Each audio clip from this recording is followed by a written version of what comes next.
Hi, so I want to take you through ES Retail app here.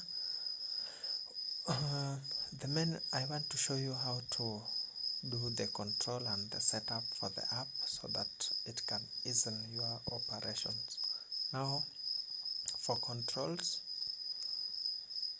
and setup, then here we have the users, company assets, prices, suppliers, customers, products, expense and accounts. Now these are the key things that we need to set up. So we'll start with users.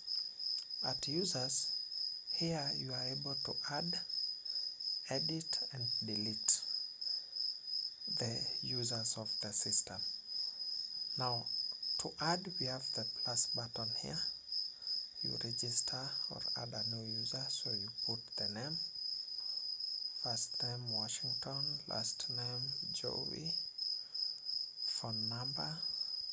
Now it's critical to have the correct phone number because this is the number that the user will get a notification of downloading the app, and also it's the phone number that they'll use to log in into the app. Then here you categorize, is he a shop attendant, an admin and a driver.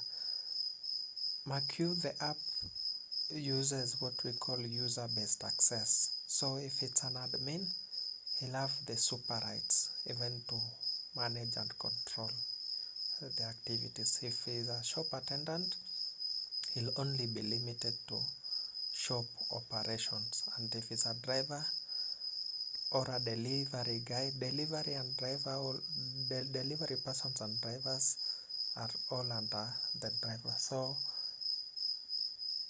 the user type you choose will determine the functionalities that they'll get when they log into the app. So let's register as a shop attendant, then you register. Then after a user is registered, you can edit user information on this button and you can delete if suppose the user you don't want the user or the user has left the company or that, so you can deactivate through the app. Then we have the company assets. Now here company assets include vehicles and shops. Now it's the storage locations where the shops, in simple terms, the shops and the vehicles. So if you want to register a shop or a vehicle, you register it here. And then if you register for the first time, the system automatically creates a virtual warehouse or a virtual storage location, main store. So it will pick the name that you've registered with and it will create a main store for you. Now that main store is where now because goods must be stored in a specific place, so the system, immediately you register, you'll get one storage location, which is the virtual storage location the system creates for you. Then if you want to add, you click the plus button, then you can add here. So the storage location name, say Joey Shop. Capacity, not that important for now. Then here you choose if it's a shop or it's a vehicle. So here let's say it's a shop. Then after you've done that, you need to assign.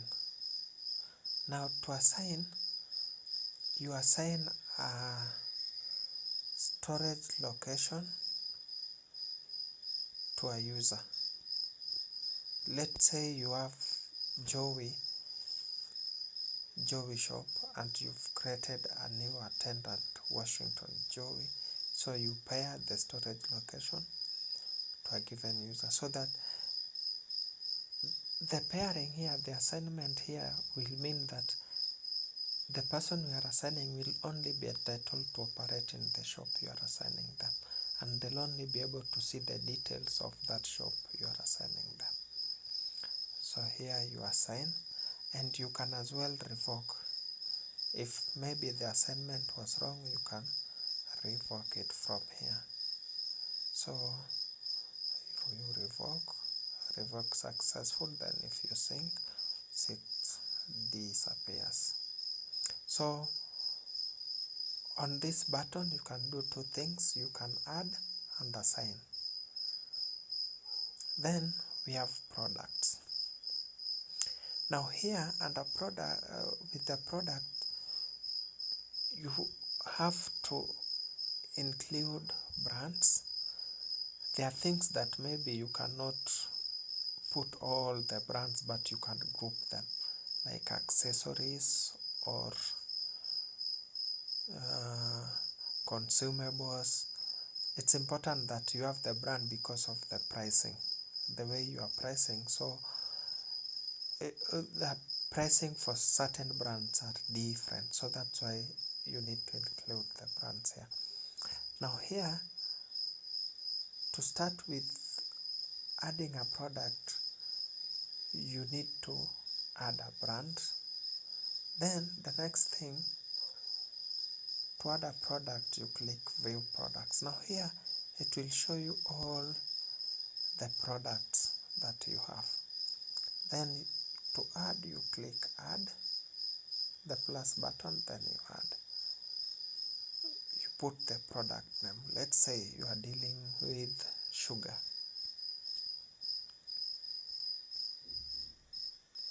Then the next thing is asking you, is it a full goods or empty? Now the products can be two forms, like the full goods ready to go to the market, or it's an empty. Let's say this applies to things like gas cylinders, where you have full goods and empty, or soda, where you have empty crates and full crates plus the goods that are sellable. Or in a case like sugar, it will just be a full goods because it's something that is sellable. So you add. Now after you've added sugar as a product, this sugar can be sold in different categories. It can be sold in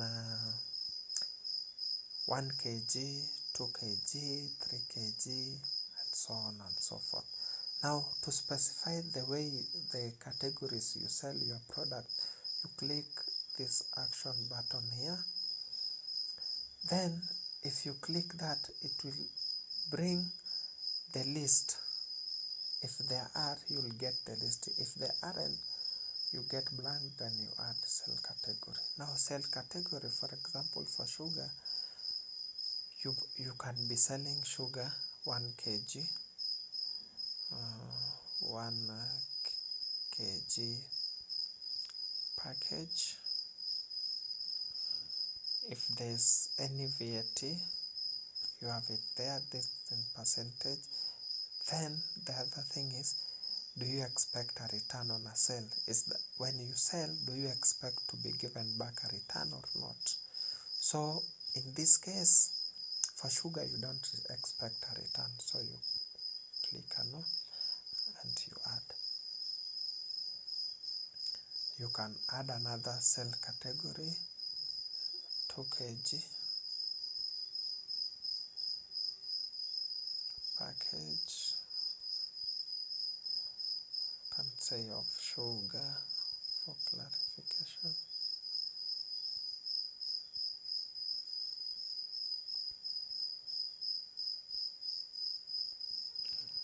Then 16%. You don't expect a return. Good, you are good to go.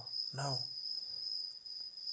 the next thing is, after we've added product, we've added the sales category. for sugar. So we have sugar, and we can sell sugar in terms of 1 kg, 2 kg, 3 kg, and etc. etc. The next thing, and we've added brand. The next thing is pricing. If you click pricing, it will start with giving you the zone. Prices are bunched into zones. If you are operating in different locations, the pricing will vary based on those such locations. So on these icons, the first icon that shows a vehicle like is on this zone. You can assign a storage location that is operating within that zone. This will mean that the prices that this vehicle or the shop will get will be based on the zone's prices. And if you have customers in that zone, they'll be able to see customers in that specific zone. If you click the plus button here, you can add an assignment, meaning you can assign another vehicle into the zone. It allows multiple vehicles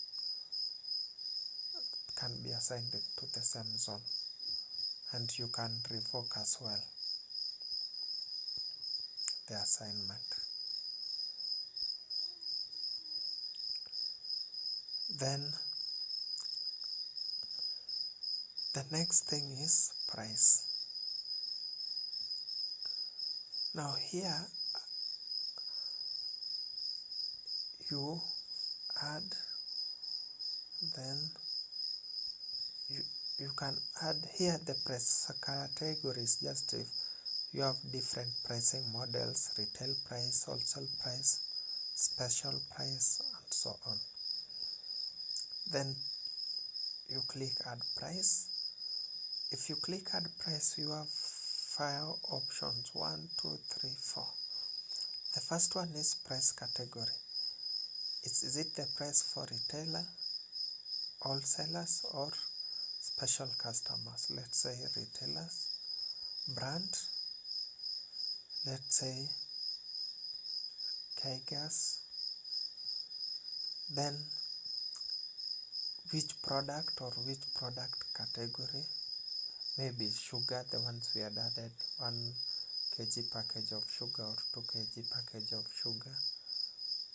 Then price per quantity or per piece. Let's say you are selling it at 160. That you add your price. Now we've done the price. Then here you can edit the pricing.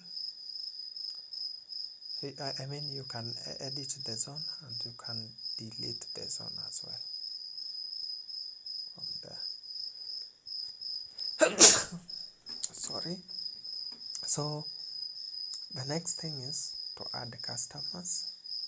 Here, if you have preset customers, especially when you are dealing with invoices, it's prudent that you add the customers so that you can track the payment if when they are they've not paid and when they take a loan. So you register. Each customer must be mapped into a zone. Let's say Kawa West. Each customer must either be on a given price category if it's a retail, wholesale, or special. Then now the customer name or shop name if you are dealing with wholesalers, or customer name if you are dealing with individual.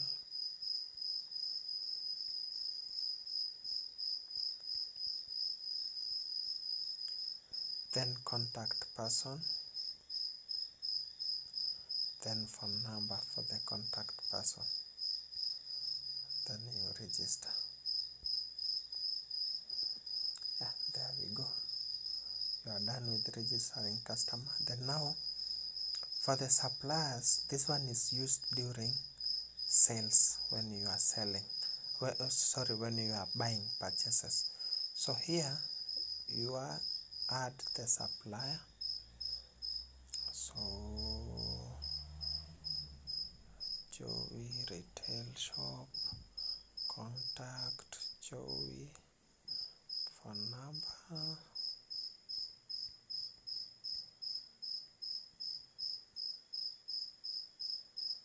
and you are good to go. So you've added the supplier. Now these suppliers, when you are doing the purchase, you'll be able to see the specific supplier on that other side.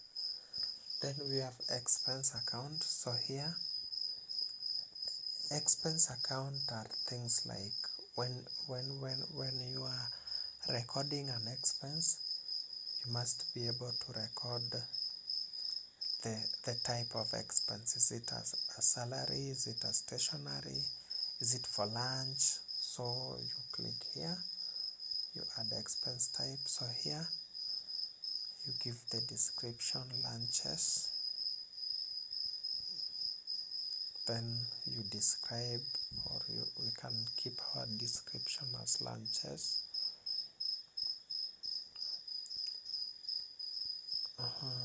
It's added there, you can see. You can have an additional, maybe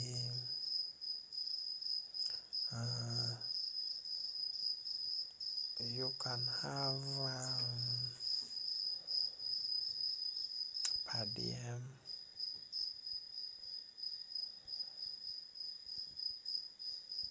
You can keep the same.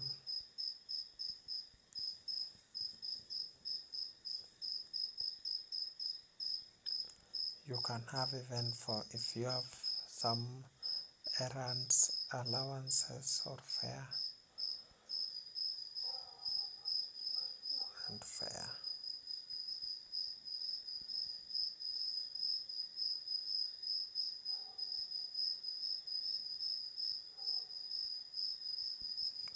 So you can add as many as possible. So that's the setups basic of the system. Now the next thing we'll do is how to sell. Then we go to how to add the expenses. Thank you. In case of any question, feel free to ask. 0727337354. Thank you.